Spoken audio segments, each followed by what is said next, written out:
जय गुरु जी। शुक्राना गुरु जी, हर पल का शुक्राना, अंग संग रहने का शुक्राना गुरु जी। जय गुरु जी, शुक्राना, लव यू गुरु जी। जय गुरु जी। संगत जी, आज हमारे साथ गौरी त्यागी आंटी हैं, जो आज अपना गुरु जी के साथ की जर्नी और अपने सत्संग शेयर करेंगे। जय गुरु जी। आंटी, आप प्लीज अनम्यूट कर दीजिए।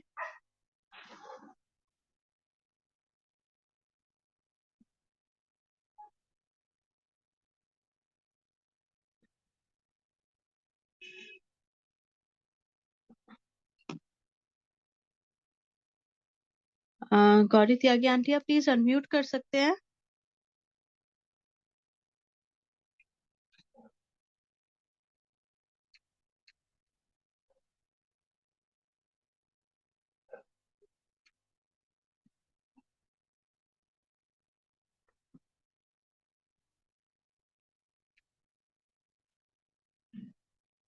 गौरी आंटी, प्लीज आप अनम्यूट करिए।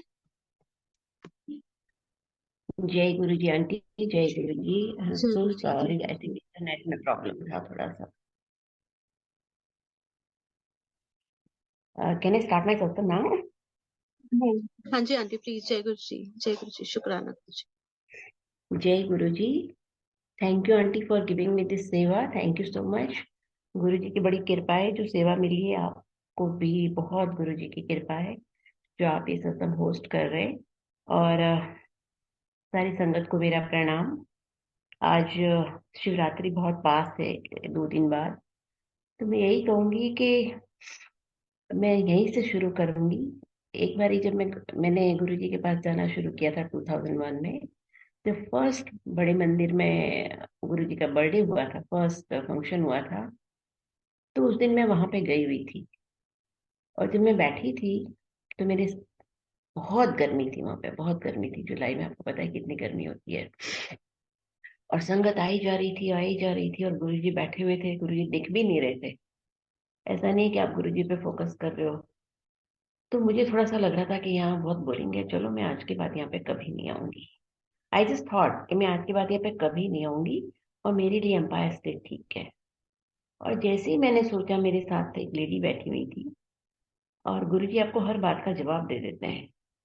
तो उस लेडी ने मुझे बोला कि आप एम्पायर स्टेट का सत्संग भले ही मिस कर जाओ आंटी, लेकिन यहाँ का फंक्शन कभी नहीं मिस करना चाहिए। तो मैंने कहा क्यों?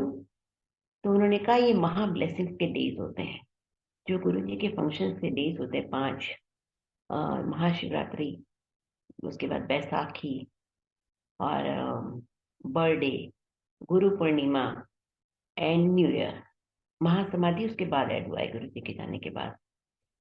तो ये उन्होंने कहा कि महा ब्लेसिंग्स के डेज होते हैं, तो आपको जरूर जरूर सत्संग अटेंड करना चाहिए। और उस दिन के बाद से हम हमेशा गुरु जी के हर फंक्शन में जाते रहे। और जब वहां रहते थे तब तो जाते जाते थे, गुरु जी के जाने के बाद भी हम यहाँ से जाते थे, जब तक कि हमारे वहां सत्संग शुरू नहीं हो गया।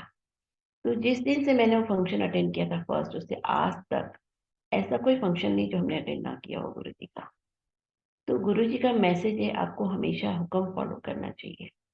तो ये महा ब्लेसिंग्स के डेज में चाहे आप साल में 5 छुट्टी लो या कुछ भी करो, अगर आपकी फैमिली है, घर में एडल्ट हैं, मतलब एल्डरली पेरेंट्स हैं, आप नहीं जा सकते, गुरु जी कहते थे फैमिली सेवा करो पहले, तो आप घर में ही थोड़ी देर के लिए सुबह शाम जब भी आपको टाइम मिले, शिवरात्रि के दिन या फंक्शन के दिन, थोड़ी देर बैठ के मंत्र जाप कर लीजिए। वो भी गुरु जी की सेवा है, उसी में भी बहुत ब्लेसिंग्स हैं। और संगत जी, रही बात मंत्र जाप की, तो जो गुरु ने मंत्र दिया है हमको, वो बहुत बहुत पावरफुल होता है। इट कैरीज गुरु जी की एनर्जी।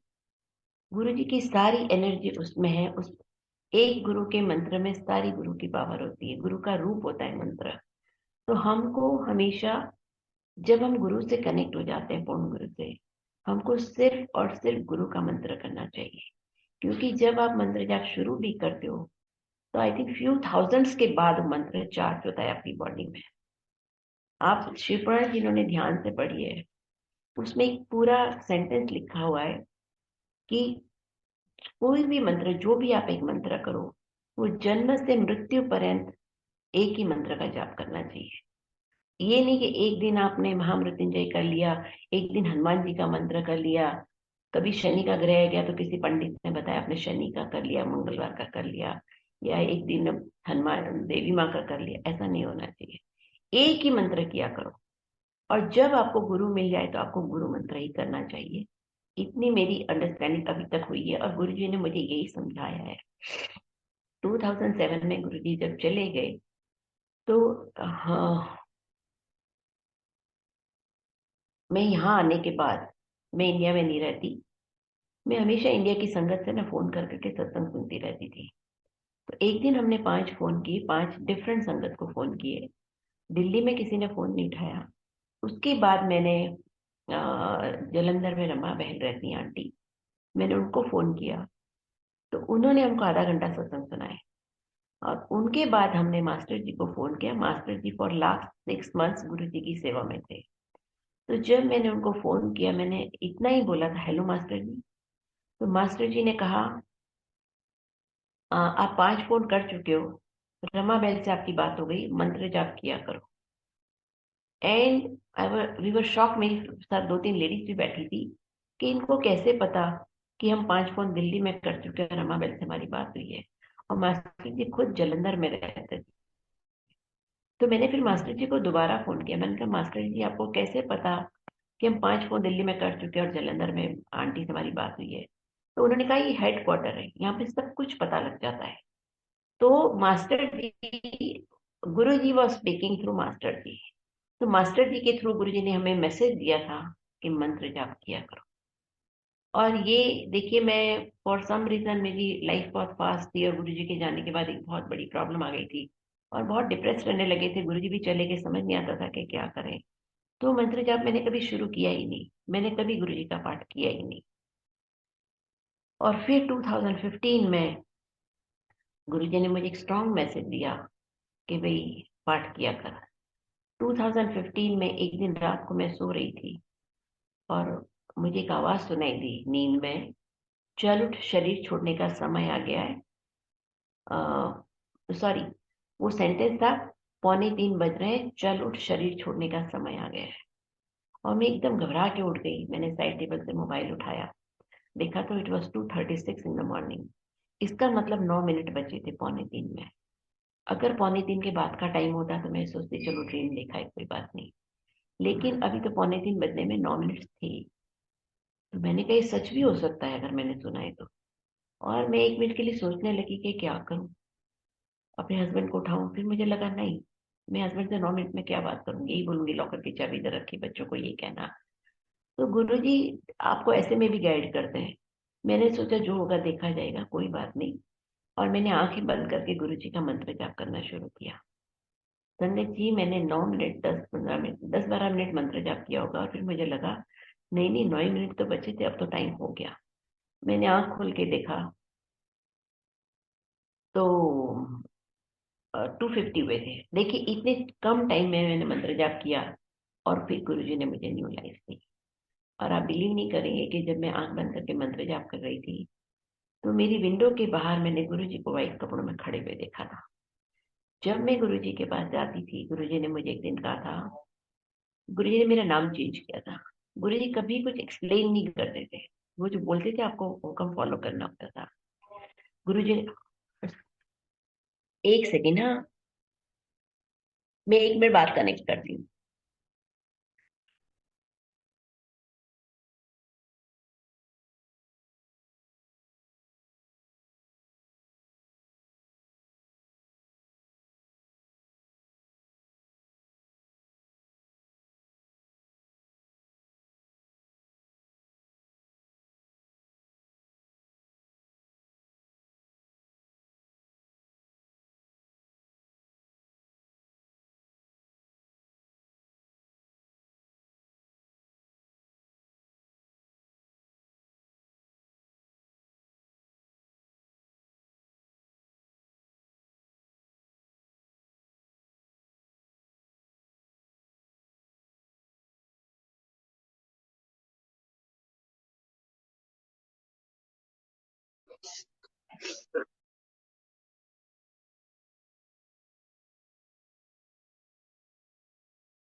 जय गुरु जी। संगत जी, आंटी है, बस 1 मिनट में उनका कॉल आया है, 1 मिनट में अभी रीज्वाइन कर रहे हैं, तो प्लीज आप। हाँ जी संगत जी, तो मैं जहाँ तक मैंने कहा था कि वो गुरु जी के मैंने दर्शन किए, ऐसे गुरु जी बार बार मुझे मैसेज दे रहे थे कि सत्संग किया कर, सत्संग पाठ किया कर। और 2000 जब मैं गुरु जी आंटी, के आपकी पास आवाज नहीं आ रही है। आवाज में तो अनम्यूट किया हुआ है, अभी भी या नहीं आ रही? हाँ, अभी आ रही है, अभी आ रही है। तो मैं गुरु जी के पास जाती थी। एक दिन मुझे गुरु जी ने कहा अराउंड 2004 कि मैं तेरा नाम चेंज कर देता हूँ, तेरा नाम मीरा रख देता हूँ। और देखिए हमारे घर में ना बचपन से साधु संत आते थे, तो हम उनसे खूब बातें करते थे, तो मुझे ये जरा सा भी आइडिया नहीं था कि गुरु के सामने बोलते नहीं है, कि गुरु के सामने कभी मुंह नहीं खोलना चाहिए। तो मैंने कहा गुरु जी अभी से मैं नाम चेंज करूंगी तो सब लोग हंसेंगे, क्योंकि मैं गुरु जी के पास रेगुलर जाती थी तो बहुत फ्री हो गई थी। तो गुरु जी कुछ नहीं बोले। फिर गुरु जी ने 2006 में मुझे फिर एक बार कहा, मैं तेरा नाम चेंज कर देता हूँ, तेरा नाम गौरी रख देता हूँ। फॉर सम रीजन पता नहीं क्यों मैं उस टाइम गुरु जी से कुछ बोली नहीं। लेकिन गुरु जी ने मुझे एक दिन कहा था कि जा, मैं नीचे जमीन पे बैठी हुई थी और गुरु जी साइड बोर्ड पे बैठे हुए थे, और गुरु जी ने मुझे बुलाया, कहते आ। जब मैं गुरु जी के पास गई, गुरु जी ने कहा जा तू अपना टेवा कहीं भी दिखा ले, तेरा टाइम खत्म हो गया है। और संगत जी आपको पता है कि टेवा का मतलब हॉरोस्कोप होता है। गुरुजी और एस्ट्रोलॉजर्स के पास जाने के लिए मना करते थे, फिर भी उन्होंने मुझे कहा कि तू अपना टेवा कहीं भी दिखा ले, तेरा टाइम खत्म हो गया है। मैंने दिखाया नहीं, क्योंकि मेरे हॉरोस्कोप में लिखा हुआ है कि 60 के बाद मेरी लाइफ नहीं है। तो मुझे लाइफ गुरु जी ने दी है। आप सोचिए, भगवान के अलावा कोई भी लाइफ नहीं दे सकता। लेकिन तब भी हम समझे नहीं, हमने टेवा तो नहीं दिखाया। तो मुझे ये बात बहुत पहले से पता थी कि मेरे मेरे हॉरोस्कोप में ऐसा लिखा हुआ है, बट हम कभी सीरियस नहीं हुए गुरु जी के लिए। फिर 2019 में मैं बीमार हो गई, मेरे लंग्स फेल हो गए थे, एंड उसमें मुझे सिर्फ और सिर्फ गुरु जी ने न्यू लाइफ दी है। जितने मैं 2 महीना हॉस्पिटल में रही, 1 महीना आईसीयू में, 1 महीना बाहर रिकवरी वार्ड में। आप बिलीव नहीं करोगे, हर डॉक्टर ने शुरू में ही कह दिया था she is not going to survive. और मेरे बच्चों को तो यहाँ तक कह दिया था कि if she survive she will be on the wheel chair and she will be with oxygen for her life, for rest of her life. तो आप सोचिए आज की डेट में ना मैं वे ऑक्सीजन पे हूँ और ना ही मैं व्हील चेयर पे हूँ, बिल्कुल ठीक हूँ। ये सिर्फ गुरु जी की ब्लेसिंग्स है। तो गुरु जी अगर लाइफ दे सकते हैं, सब कुछ कर सकते हैं दुनिया में, लेकिन हर गुरु जी का आशीर्वाद डिजर्व करना पड़ता है। गुरु जी की जो जो गुरु जी कहते हैं वो आपको फॉलो करना पड़ेगा। हुक्म माने बिना गुरु जी की कृपा कभी नहीं आएगी। आप जितने मर्जी सत्संग अटेंड कर लो, जितना मर्जी आप डे एंड नाइट सब कुछ कर लो। आजकल तो लोग, मैंने देखा है कि गुरु जी के सिग्नेचर भी कर करके भेज दे, उसका स्टिकर बना दिया है। सिग्नेचर किसी के भी करना कितनी गलत बात है। हर तरीके के स्टिकर बना दिए गुरु जी के। अभी मैंने रिसेंटली एक फोटो देखी जिसमें गुरु जी के सर पे गुरु जी के सिग्नेचर थे, पूरे सर पे। ये सब बच्चों का खेल है, ऐसे सब करने से गुरु ना गुरु मिलता है ना आपके कोई काम होने वाला है। गुरु जी की फुल रिस्पेक्ट करनी थी, पहले हम रिस्पेक्ट करना तो सीखें गुरु जी की। ये सब गुरु जी का डिसरिस्पेक्ट है। मैं तो एक दिन मैं अभी लास्ट मंथ ही मैं इंडिया में थी, और मैंने देखा, मैं एक शॉप पे गई थी, मुझे किसी ने बोला उस शॉप पे जरूर जाना, वहां पे छोले मिलता है। मैं सिर्फ देखने गई थी, वहां पे ना 100-200 पैनल्स पड़े हुए थे गुरु जी के, और वो एक छोटी स्टैंड वाली फोटो होती है ना, 1.5 इंच की, 2 इंच की, वो रखी हुई। आप देखिए 10-10 20 रुपए में आप फोटो खरीद के आपको क्या गुरु जी की ब्लेसिंग्स मिलेंगी। मंदिर से सब कुछ फ्री में मिल रहा है, रोज व्हाट्सएप पे सब कुछ आता है।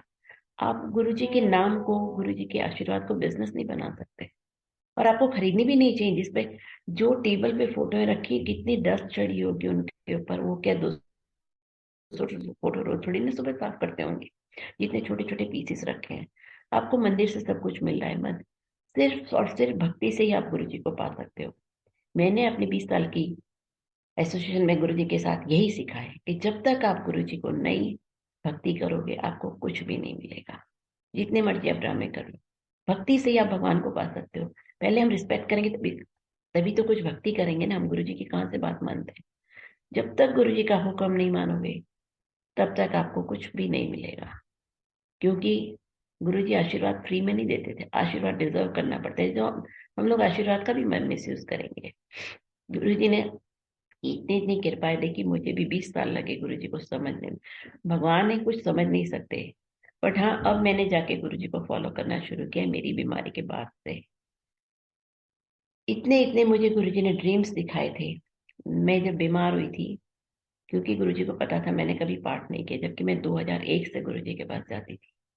गुरु जी ने खुद एक दिन एक शब्द चल रहा था और मुझे बुला, फिर उस दिन भी मुझे बुला के कहा था कि यहाँ साइड टेबल पे खड़ी थी, मैं उनके पास खड़ी हो गई, कहते सुन सुन ध्यान से सुन।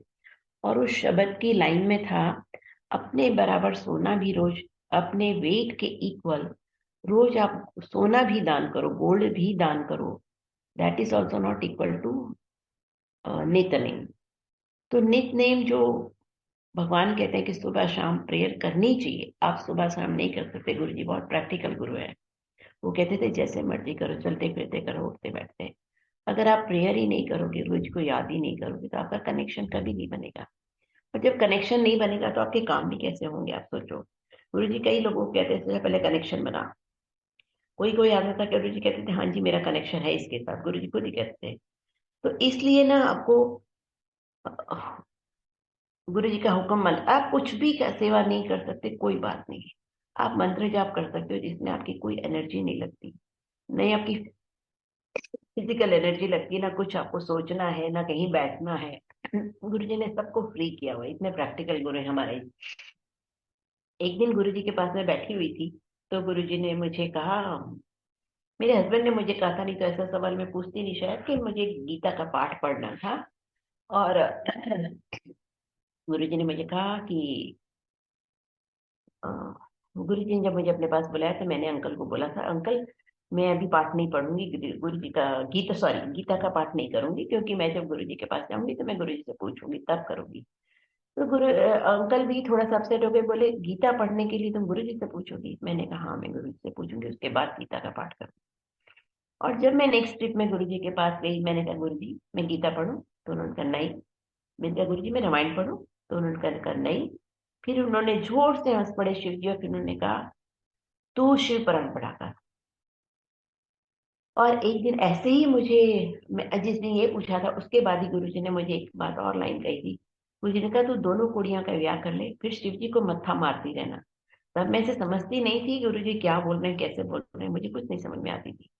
और अब देखिए मेरी दोनों बेटियां चली गई, अब मैं अकेली रहती हूँ यहाँ पे। शिव जी को एक की सेवा मुझे गुरु जी ने दी हुई है, सत्संग होस्ट करने की। गुरु जी ने मुझे 2007 में शरीर छोड़ने से पहले कहा था, 15 अप्रैल को कहा था, बैसाखी के नेक्स्ट डे, कि मेरा सत्संग कराया कर, लंगर खिलाया कर, लोग हील हो जाएंगे। तो जब से हम सत्संग कर रहे हैं, तो गुरु जी ने मुझे यहाँ सेवा दे दी। गुरु जी ने यही कहा था मुझे, कुड़िया का ब्याह कर ले, फिर शिव जी को मत्था मारती रहना। और देखिए जो गुरु जी ने मुझे ये भी कहा था, गीता पढ़ने के लिए मना किया, रामायण पढ़ने के लिए मना किया, तो वो तब तो मैं समझती नहीं थी कि बस गुरु जी ने मना किया तो ठीक है नहीं पढ़नी, कोई बात नहीं। मैंने अंकल को बोला गुरु जी ने मना किया मैं नहीं पढ़ूंगी। लेकिन आप देखिए कि गीता, जो कृष्ण भगवान को मैं बिलीव करते हैं वो लोग गीता पढ़ते हैं, जो राम जी को फॉलो करते हैं वो रामायण पढ़ते हैं। हम लोग अपने फाइनल डेस्टिनेशन पे हैं, शिव जी तक पहुंच गए हैं, तो हमको शिव पुराण पढ़नी चाहिए, शिव की पूजा करनी चाहिए। ये नहीं कि एक दिन शिव की कर ली, एक दिन कृष्ण भगवान की कर ली और एक दिन राम जी की कर ली। रामायण अयोध्या में या किसी भी राम मंदिर में 12 महीने कोई भी फेस्टिवल हो, चाहे शिवरात्रि हो चाहे जन्माष्टमी हो, राम जी की पूजा होगी। ऐसा नहीं है कि राम के मंदिर में शिव जी की शिवरात्रि मनाई जा रही है और फिर गुरु, सॉरी यार मेरे घर में थोड़ा फोकस नहीं कर पा रही, मेरी तबीयत ठीक नहीं है। कि तो जैसे वृंदावन में हमेशा कृष्ण भगवान की पूजा होती, मथुरा वृंदावन के जो मंदिर है सब में कृष्ण भगवान की पूजा। लेकिन ऐसा नहीं है कि नवरात्रि में जैसे सब लोग रामायण का पाठ पढ़ते हैं तो वहां पे रामायण राम जी की पूजा होगी, या शिवरात्रि के दिन वृंदावन में शिव जी की पूजा होगी। हम लोग शिव जी तक पहुंच गए, हमको सिर्फ और सिर्फ शिव जी की पूजा करनी चाहिए। इसलिए हमें सिर्फ और सिर्फ शिव पुराण पढ़नी चाहिए। गुरु जी सबको कहते थे शिव पुराण पढ़ने के लिए, या तो आप एक पेज एक चैप्टर पढ़ो, एक चैप्टर नहीं पढ़ सकते, पेज पढ़ लो, एक पेज भी नहीं पढ़ते तो आप एक पैराग्राफ पढ़ लो, लेकिन जरूर पढ़नी चाहिए, क्योंकि गुरु जी ने कहा है। ये हमें सोचना नहीं कि हमें समझ नहीं आ रही। मुझे बहुत लोग कहते हैं समझ नहीं आती, समझ तो मुझे भी अभी तक नहीं आती सारी, बट गुरु जी कहते थे चौथी पांचवी बारी पढ़ोगे तब तुमको समझ आएगी। शास्त्र समझने इतने आसान नहीं है। और शब्द भी देखिए, मैं पंजाबी नहीं हूँ। जब मैं गुरु जी के पास जाती थी, मैंने कभी पंजाबी सुनी ही नहीं थी, क्योंकि मैं born and brought up in Gujarat हूँ। तो मुझे एक भी शब्द समझ में नहीं आता था, पर मुझे अच्छा लगता था, इसलिए मैं करती जाती थी। लेकिन गुरु जी हमेशा ये भी कहते थे शब्द समझने की जरूरत नहीं होती, सब शब्द की वाइब्रेशन आपको एब्जॉर्ब करनी होती है। आप गुरु जी के सामने बैठ के करो, बैठो। और अगर आपको कोई भी प्रेयर नहीं आती, आप बैठे ही रहो कि गुरु जी हम आपके लिए बैठे हैं, तो भी बहुत बड़ा आशीर्वाद है। क्योंकि गुरु जी को तो सब समझ में आ रही है कि आप बैठे हो गुरु जी के लिए। कभी कभी मन इतना खराब होता है इंसान का कि वो बैठ के पाठ भी नहीं कर पाता, तो आपको किसी को कुछ बोलने की जरूरत नहीं, आप गुरु जी के पास बैठो। गुरु जी सब कुछ सॉल्व कर सकते हैं, बट आपको कनेक्शन बनाना पड़ेगा। और कनेक्शन ऐसे ही बनता है कि आप पाठ करो। देखिए, मुझे तो एक गुरु जी दान पे बहुत इंसिस्ट करते थे, हमेशा कहते थे दान किया करो। एक मैंने कहीं सत्संग सुना था कि एक लेडी से किसी ने पैसे मांगे। वो लेडी जिससे मांगे थे, वो लेडी ने सोचा यार ये तो रोज मांगती रहती, चलो एक टोकन अमाउंट दे देते हैं।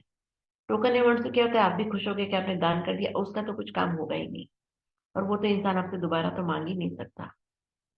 तो वो सोच रही थी कि क्या अमाउंट में दूं, और वो सोच ही रही थी, रात को गुरुजी ने उसको ड्रीम में आके पैसे दिए। इसका मतलब उसको दिखाया था कि आपको अच्छे से उसको पैसे देने हैं, उसको सख्त जरूरत है पैसे की। ऐसे नहीं कि आप किसी को हजारों की जरूरत है, आपके पास है भी, फिर भी 50 रुपए देके आप सोच लेते हो कि काम हो गया। तो गुरुजी ने उसको दर्शन देके समझाया कि हाँ उसको पैसे देने हैं। ऐसे ही गुरुजी से कनेक्शन बनाओगे तो गुरुजी आपको गाइड करेंगे। और गुरुजी बहुत कहा करते थे कि जरूरतमंदों की हेल्प किया करो। एक छोटा सा सत्संग मैं इस पे सुनाऊंगी कि एक बारी, सॉरी पंडित जी, 2 साल पहले गुरु पूर्णिमा थी। और 2 दिन पहले, गुरु पूर्णिमा के 2 दिन पहले मेरी बेटी से बात हो रही थी। मेरी छोटी बेटी अमेरिका में रहती है, शाम के टाइम। तो उसने मुझे कहा मम्मी आप ना गुरु जी के लिए कुछ खरीदो गुरु पूर्णिमा पे। तो मैंने कहा बेटा मैं क्या खरीदूं। तो वो बहुत इंसिस्ट कर रही थी कि मैं गुरु जी के लिए कुछ खरीदूं। तो वो अपने आप, मैंने कहा क्या खरीदूं, मुझे समझ नहीं आ रही, गुरु जी तो है नहीं फिजिकली, क्या करेंगे। तो उसने कहा अच्छा मम्मी आप शूज खरीदो। और मैं एकदम थोड़ा अपसेट हो गई। मैंने कहा शूज तो मुझे गुरु जी जो पहनते थे, वो 2 पेयर्स ऑफ शूज गुरु जी ने मुझे दिए हैं। एक मेरे पास ब्लैक पेयर है और एक व्हाइट है। सॉरी एक मिनट। तो मुझे समझ में नहीं रहा था कि मैं थर्ड पेयर ऑफ शूज लाके पूजा में कैसे रखूं। मुझे वो कभी फीलिंग ही नहीं आएगी कि ये गुरु जी के शूज हैं। और नेक्स्ट डे मैं पूरा दिन शूज ढूंढने जाती मार्केट में। तो थर्ड डे फंक्शन कैसे करते हम लोग। तो मैं कन्विंस नहीं थी उसकी बात से कि मैं शूज खरीदूं। 1 साल से मेरे पास एक एनजीओ का ना मैसेज आ रहा था। वो लोग कुछ आईआईटी के नीचे, दिल्ली आईआईटी के नीचे, फ्लाईओवर के नीचे वो बच्चे हैं, स्ट्रीट चिल्ड्रन है, स्ट्रीट नहीं जो रोड साइड पे भीख मांगते हैं वो बच्चे हैं, और उनको आईआईटी के बच्चे अपने ब्रेक में पढ़ाते हैं। तो मुझे काफी टाइम से वो मैसेजेस भेज रहे थे। पता नहीं कैसे मुझे इमीडिएटली स्ट्राइक किया कि मैं, वो अंकल मैसेज भेज रहे हैं उनको कांटेक्ट करूं। और मैंने उनको फोन करके बोला, मैंने कहा अंकल आप कल सारे बच्चों को ना वो स्लीपर्स पहना दीजिए। तो उन्होंने कहा ठीक है, क्योंकि जुलाई में बारिश होती है, जूते खराब हो जाएंगे। और संगत जी देखिए, गुरु जी के एक पेयर शूज गुरु जी की स्टाइल के जितने में आते, उतने में वो सारे बच्चों ने जूते पहन के। दूसरी बड़ी बात कि गुरु जी फिजिकली तो है नहीं। आप गुरु जी के नाम से चीजें खरीद के एक्सपेंसिव रखते रहो, उसका कोई अब फायदा नहीं है। आप जितना हो सके, आप उन्हीं के बच्चे हैं सारे। एक ही वर्ल्ड, एक ही फैमिली है, यूनिवर्स पूरा गुरु जी का है, हेड ऑफ द फादर गुरु जी है। सारे बच्चे उनके हैं, तो आपको उनको उनकी हेल्प करनी चाहिए।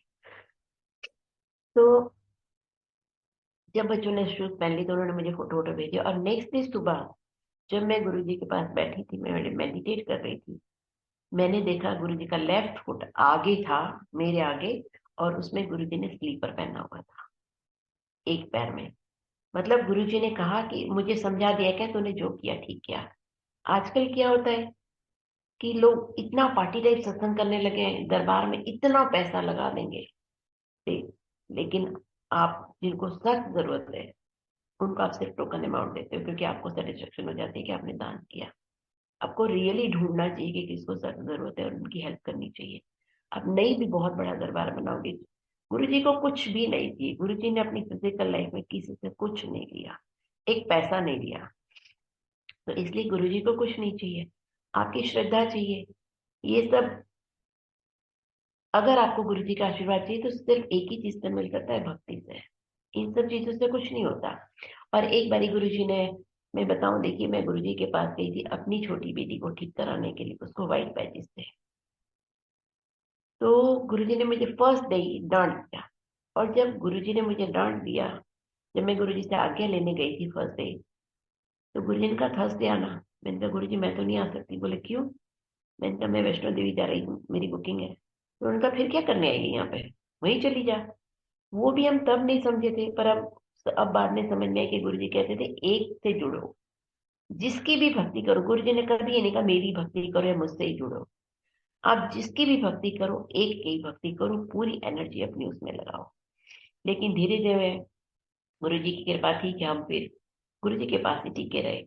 और मेरी बेटी तो ठीक नहीं हुई। देखे, गुरु जी की फिजिकल लाइफ में मेरी बेटी ठीक नहीं हुई। मैं कई बार सोचती थी कि यहाँ पे सबका काम हो जाता है, मेरा काम तो कुछ नहीं हुआ। मुझे बाद में पता चला कि गुरु जी कहते थे कि जिनको मुझे अपने पास रखना होता है उनका काम मैं सबसे बाद में करता हूँ, और जिनको भेज देना होता है उनका काम मैं इमीडिएटली कर देता हूँ। तो गुरु जी के जाने के बाद, और हाँ, गुरु जी के पास जब मैं गई थी उसके 2 साल बाद, एक दिन गुरु जी ने मुझे अपने रूम में बुलाया, और मैं इतनी डेस्परेट थी तब तक कि भी मेरी बेटी का काम नहीं हुआ। देखिए मैंने कितनी ब्लंडर की, जो और ऐसी गलतियां बहुत की हमने गुरु जी के सामने। बट गुरु जी भगवान है, उनको सब पता होता है, उन्होंने सब माफ किया। मैंने ये वेट नहीं की कि गुरु जी ने मुझे क्यों बुलाया, क्या कहने के लिए बुलाया। गुरु जी बोलते थे, उससे बोलते उससे ही पहले मैंने अपना मुंह खोल दिया। मैंने कहा गुरु जी मेरी बेटी तो ठीक नहीं हुई। गुरु जी ने कहा ये तो ठीक हो ही जाएगा। But the way he said it was sentence was incomplete. वो कुछ और कहना चाह रहे थे जो उन्होंने कहा नहीं। लेकिन मुझे बहुत टाइम बाद पता चला, गुरु जी कह रहे थे अभी तो बहुत कुछ ठीक करना है। गुरु जी ओवरऑल इतनी चीजें आपकी लाइफ में ठीक कर देते हैं, आपको पता भी नहीं लगता। ये आपको बहुत दिनों बाद रियलाइज, ईयर्स के बाद रियलाइज होगी क्या गुरु जी ने आपके लिए क्या क्या किया है, जिसके लिए आपने कभी शुक्राना भी नहीं किया गुरु जी का। क्योंकि हमें पता ही नहीं चलता, गुरु जी कभी जता जता के नहीं करते थे कि मैंने तेरे लिए ये किया, मैंने तेरे लिए ये किया। और तो मैंने उसके बाद कभी गुरु जी को नहीं कहा। ये बात है 2002 बिगनिंग की, जब मैंने के कहा था गुरु जी ठीक नहीं हुआ। 2009-7 में गुरु जी चले गए। 2009 में मेरी बेटी की स्किन अपने आप ठीक होने लगी। नो मेडिसिन, कुछ भी नहीं, उसने कोई मेडिसिन नहीं कराई उसके बाद। गुरुजी हमको कभी इधर उधर भेजते थे ट्रीटमेंट कराने के लिए अपने फिजिकल फॉर्म में, जब थे फिजिकली। लेकिन जब वो गए उसके बाद मेरी बेटी ने सब ट्रीटमेंट बंद कर दिए।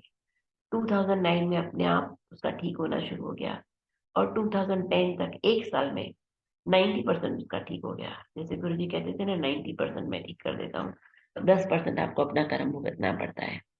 तो इसलिए आप अगर देखिए, अब ये सोचते कि अरे गुरुजी ने तो ठीक नहीं किया, चलो छोड़ो, गुरुजी को किसी और को ढूंढते हैं, तो आज हम कहाँ होते, आप सोचिए, कहीं नहीं होते। तो जितनी देर से आशीर्वाद मिलता है, बड़े बड़े आशीर्वाद मिलते हैं। इसलिए गुरु जी पेशेंस भी सिखा देते हैं। कभी आपका गुरु जी कोई नुकसान नहीं होने देंगे, कभी आपसे कुछ लेंगे नहीं। मेरी बेटी का, छोटी बेटी की शादी 2007 मार्च में हुई थी। गुरु जी मुझे 3 साल से कह रहे थे इसकी शादी जल्दी कर, इसकी शादी जल्दी कर, लेकिन हमने वो नहीं सुना। और लास्ट में जब हमने शादी की, गुरु जी को समझ आ गया था कि अब जो टाइम आने वाला है वो गुरु जी नहीं चेंज कर पाएंगे। क्योंकि अगर आप कॉपरेट नहीं करोगे तो गुरु जी आपके लिए कुछ नहीं कर पाएंगे। तो उसके जाने के बाद उसका गुरु जी के जाने के बाद उसका सेपरेशन हो गया। तो उसके इन लॉज ने मुझे ज्वेलरी वापस की थी उसकी। संगत जी एक दिन रात को वो वापस मैं लेके आई थी ज्वेलरी 2008 में, और आई थिंक 2015 या 16 में एक दिन मैं आफ्टरनून में लेटी हुई थी अपने ही घर में, और मुझे एक आवाज सुनाई दी, सिल्की की ज्वेलरी कहाँ है। गुरु जी मेरी छोटी बेटी को सिल्की बुलाते थे, सिल्की ज्वेलरी कहाँ है। और मैं एकदम से उठ के बैठी और मैंने सोचा वो ज्वेलरी कहाँ गई। मैंने बहुत ढूंढी, ज्वेलरी नहीं मिली।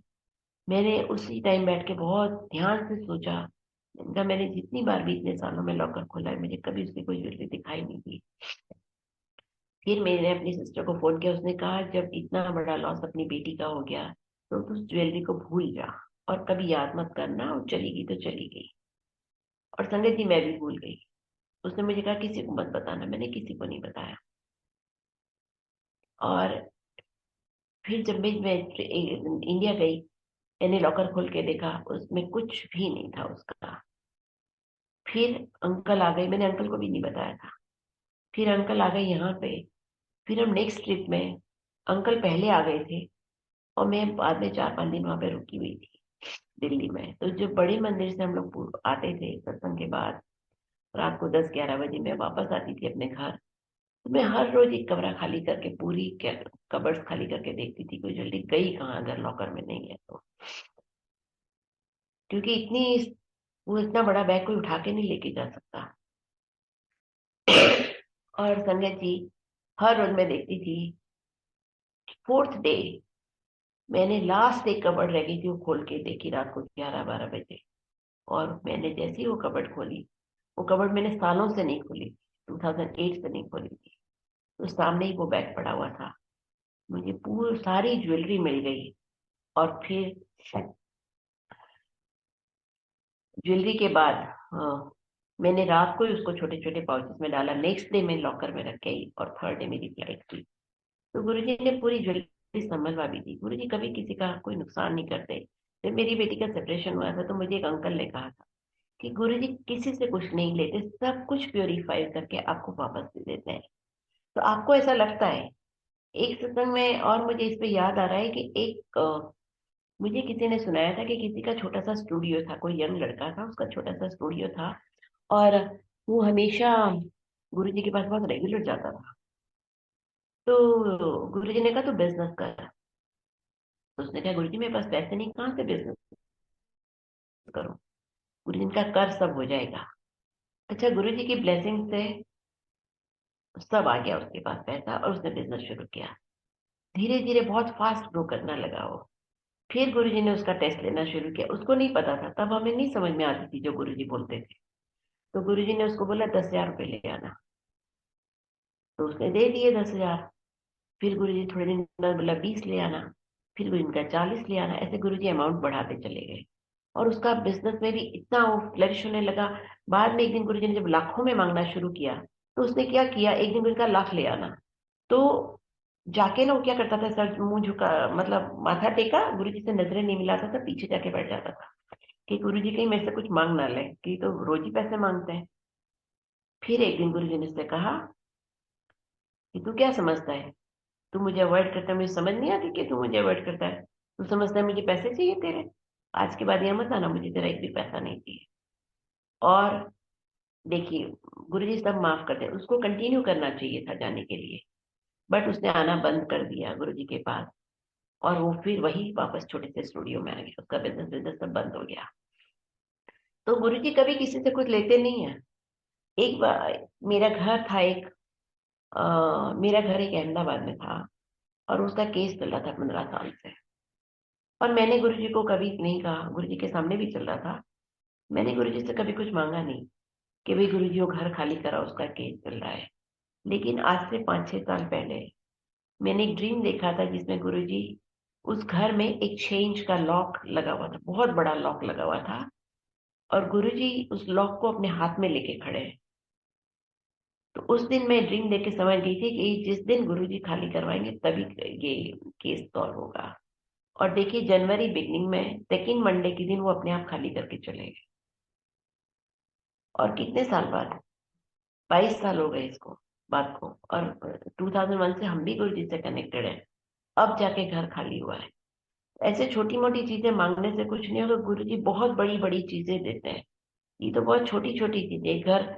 मैं तो हमेशा ही भी सोचती थी कि अगर नहीं मिला तो समझ लेंगे पिछले जन्म का कुछ देने का होगा उसका। सब हिसाब किताब इसी जन्म में करने होते हैं। जब भी आपकी सफरिंग आती है आप सोचते हो हमारी लाइफ में सफरिंग क्यों, हम भी यही सोचते थे कि हमारी लाइफ में सफरिंग क्यों। बट सफरिंग के बिना जो प्रेयर में इंटेंसिटी होनी चाहिए वो आती ही नहीं है। तो उसके बाद आदमी सीरियस हो जाता है कि हाँ नहीं, मुझे तो बहुत टाइम लगा गुरु जी की भक्ति शुरू करने में, अभी भी शुरू हुई कि नहीं ये तो मुझे नहीं पता। अभी भी जितना लोग पाठ करते हैं मैं तो उसका 10% भी नहीं करती, 5% भी नहीं करती शायद, मेरे तो जस्ट अभी शुरू किया है। मुझे आ, संगत जी जब मैं बीमार हुई थी तब मुझे गुरु जी ने ड्रीम्स में थोड़ा सा कुछ जो भी सिखाया था, मैं आपको थोड़ी सी बात बताती हूँ। और जो भी मुझे कहा था गुरु जी ने, एक बारी ड्रीम में मैंने देखा था, देखिए आज तक मेरे बच्चे सब बोलते हैं कि हाँ आप तो हमेशा ही बोलते थे कि मैं मरने वाली हूँ। मैंने शुरू में एक ड्रीम देखा था कि मैं किसी, मेरा आईसीयू यूनिट किसी के घर में है और वो यूनिट में ग्लास यूनिट है, जबकि होता नहीं है आईसीयू यूनिट में, हमेशा आप साइड में पैसेंजर को, सॉरी पेशेंट को देख नहीं पाते हो कि लेफ्ट हो या राइट, किसी भी पेशेंट को। पूरा वॉल का बना होता है, एक तरह पे दरवाजे पे डोर खुला होता है। मैं देखने भी गई थी अपना आईसीयू यूनिट मेरे ठीक हो जाने के बाद। तो वो किसी के घर में, और वो लेडी ना जोर जोर से चिल्ला रही, भाभी को हॉस्पिटल लेके जाना है, भाभी को हॉस्पिटल लेके जाना है। और वो उसके पास एम्बुलेंस का नंबर नहीं होता, उसके हस्बैंड घर में नहीं थे। तो फिर वो, सॉरी, तो वो बाहर दौड़ के जाती है और सब कार्स को रोकने की कोशिश करती, कोई गाड़ी नहीं रुकती, कोई थ्री व्हीलर नहीं रुकता। फिर वो फ्रस्ट्रेट होकर अपने घर के आगे, घर के स्टेप्स पे आके बैठ जाती है। एंड नेक्स्ट मोमेंट वो चिल्लाना शुरू करती है, देवी माँ आ गई, देवी माँ आ गई, देवी माँ आ गई। और देवी माँ आती हैं, और मैंने देखा था देवी माँ के ग्रीन कलर की उन्होंने साड़ी पहनी हुई थी, जैसे भारतनाट्यम की ड्रेस होती है ना वैसी। और एंकल से नीचे मैंने उनके पैर देखे, सिर्फ पैरों के दर्शन किए। वो डार्क स्किन थी। और देखिए डार्क स्किन, मुझे 2 साल बाद याद आ रही कि वो काली माँ थी शायद, क्योंकि काली माँ को मैं देखती तो डर जाती। तो वो 4-6 स्टेप्स ऊपर चढ़ के फिर राइट में मेरी साइड पे आ गई, और मुझे उन्होंने अपर हाफ के दर्शन नहीं दिए, सिर्फ लोअर हाफ के दर्शन दिए। और एक पुराने टाइप का घर था जिसमें 4x4 के पिलर पे गुरु जी की फोटो लगी हुई थी। और पुराने टाइप का घर था, ऊपर से लाइट के लिए खुला हुआ था जिसमें से लाइट आती है। और नीचे बेसमेंट में एक अंकल खड़े हुए थे जिनके हाथ में एक लालटेन थी, और वो बोल रहे थे शी हैज टू डाई। मैंने बहुत ही क्लियरली सुना था कि, और मुझे लास्ट डे तक, जब तक मैं हॉस्पिटल से डिस्चार्ज नहीं हो गई, मुझे हर रोज सुबह ऐसा लगता था कि मैंने कुछ सुना है, शी हैज टू डाई। तो मैं तो जिंदा घर ही नहीं जाने वाली। बट शायद मेरा टेस्ट था। ये तो हम और तेरे फ्रिज के लिए हो गए, ये तेरे खाने के लिए हो गए। क्या करने पलो बोल। ऐसे गुरुजी ने मुझे नियर डेथ एक्सपीरियंस दिया हुआ है। और एक दिन क्या हुआ, मैंने देखा एक ड्रीम के राइट साइड में 3 लोग बैठे हुए हैं, मेरी राइट साइड की यूनिट में 3 लोग एक बेड पे बैठे हुए हैं, हॉस्पिटल के बेड पे। और लेफ्ट साइड में मेरी नर्स ने मेरे पैर नीचे, मैं एज बेड की एज पे बैठी हुई हूँ। और वो सीन देख के मुझे हाँ या ना बोलना था। जब मैंने राइट साइड में देखा तो उस सीन को मैं हाँ नहीं कह सकती थी, क्योंकि मेरी लाइफ में डिजास्टर हो जाता। तो मैंने लेफ्ट साइड में मुंह कर लिया। और जैसे ही मैंने लेफ्ट साइड में मेरी नर्स की तरफ देखा, उसने टाइटली मेरे को हक करके बोला, आपके गुरु ने आपको बचा लिया। अब कितनी बड़ी मुसीबत से गुरु जी ने मुझे बताया, बचाया है, ये मैं ही जानती हूँ। और एक और मैंने ड्रीम देखा था कि हॉस्पिटल के टेरेस पे एक स्ट्रेचर पे मैं लेटी हुई हूँ, और मेरे सर की तरफ एक डार्क और टॉल हैंडसम आदमी, अंकल खड़े हुए हैं। और मेरे पैरों के नीचे से एक स्टेयरकेस जा रहा है, और वो नीचे एक लेडी डॉक्टर खड़ी हुई थी जिनका एक पैर फर्स्ट स्टेप पे था, और दोनों हाथों से उन्होंने रेलिंग पकड़ी हुई थी। और वो जोर जोर से बोल रही थी, कौन है ऊपर? तो जो मेरे सर के साइड में खड़े हुए थे मेरे पास, उन्होंने कहा मैं शिव। तो उन्होंने कहा ये मेरी पेशेंट है। तो फिर वो अंकल ने कोई जवाब नहीं दिया। तो कुछ ड्रीम्स तो आपको समझ भी नहीं आते गुरु जी के, बट हाँ, मैं इसीलिए खुश हूँ कि मुझे शिव जी ने दर्शन दे दी कि मेरे पीछे शिव खड़े हैं। उनका फेस मुझे अभी तक याद है। गुरु जी ने बता दिया कि मैं शिव हूँ। उन्होंने बोला ही बहुत बड़ी बात है। और उस दिन भी मुझे देवी माँ के भी दर्शन हो गए। तो कब क्या टेस्ट देखो, हम गुरु जी का कोई भी टेस्ट पास नहीं कर सकते। मैं तो जितने भी टेस्ट गुरु जी ने लिए सब छोटे छोटे टेस्ट फेल किए, ना ही गुरु जी को कभी एक पैसा दिया। बट गुरु जी ने बड़े बड़े आशीर्वाद दिए, क्योंकि मैं एक ही काम करती थी। मैं सिर्फ और सिर्फ जब एम्पायर स्टेट जाती थी 6 साल गुरु जी के सामने, मैं ना लेफ्ट देखती थी ना राइट देखती थी, मैं सिर्फ गुरु जी को स्टेयर करती रहती, एक नजर से मैं गुरु जी के सामने देखती रहती थी। और मुझे कुछ आता भी नहीं था, क्योंकि ना ही मुझे शब्द समझ में आते थे, और ना ही मैं संगत से मैं इसलिए बात नहीं करती थी कि मैंने बहुत जल्दी शुरू में सुन लिया था कि गुरुजी किसी किसी का बैन लगा देते हैं। तो मैंने उनको पूछा था कि अंकल कैसे बैन लगाते हैं। मैंने सिंगला अंकल से पूछा था, अंकल बैन कैसे लगाते हैं गुरुजी किसी किसी का? तो उन्होंने कहा जब मत्था टेकने जाओ तो गुरुजी बोल देते हैं, जब आज के बाद जब तक मैं ना बुलाऊं यहाँ मत आना। तो मुझे अंदर से एक डर बैठ गया था कि कहीं मेरा बैन ना लग जाए। तो मैं इसीलिए लेफ्ट राइट देखती नहीं थी। मैं अपने घर से निकलती थी मोबाइल ऑफ कर देती थी, क्योंकि वहाँ मोबाइल अलाउड नहीं था। और जब तक मैं घर नहीं पहुंचती थी तब तक मैं कभी मोबाइल नहीं ऑन करती थी। तो जो छोटे छोटे रूल्स थे जो गुरुजी चाहते थे वो हमने किया। मैं कभी लगता नहीं मुझे कि कभी मैं गुरुजी का आशीर्वाद डिजर्व करती हूँ, बट गुरुजी ने मुझे बहुत बड़े बड़े आशीर्वाद दिए हैं। भगवान ने हर गलती यहाँ पे माफ है, जो पिछला किए है वो भी सब माफ है। तो इसलिए आपको हमको सिर्फ गुरु जी का आशीर्वाद के लिए चाहिए। गुरु जी एक बात ये भी कहते थे, सामान 100 बरस का पल की खबर नहीं। मुझे भी ये कहा था, और हम लोग रोज शॉपिंग करके सामान इकट्ठे करते रहते हैं। हमें तो अब समझ में आई, नाउ आई एम 67, कि जिंदगी हमने कितनी वेस्ट कर दी सामान खरीदने में। आए दिन उसको संभालने में लगे रहते हैं, आए दिन उसको क्लियर करने में लगे रहते हैं। बेटर है ये, अब गुरु जी ने एक लेसन सिखाया है कि सामान 100 बरस का नहीं इकट्ठा करना चाहिए। जो डे टू डे सामान है वही लाके इकट्ठा करना है।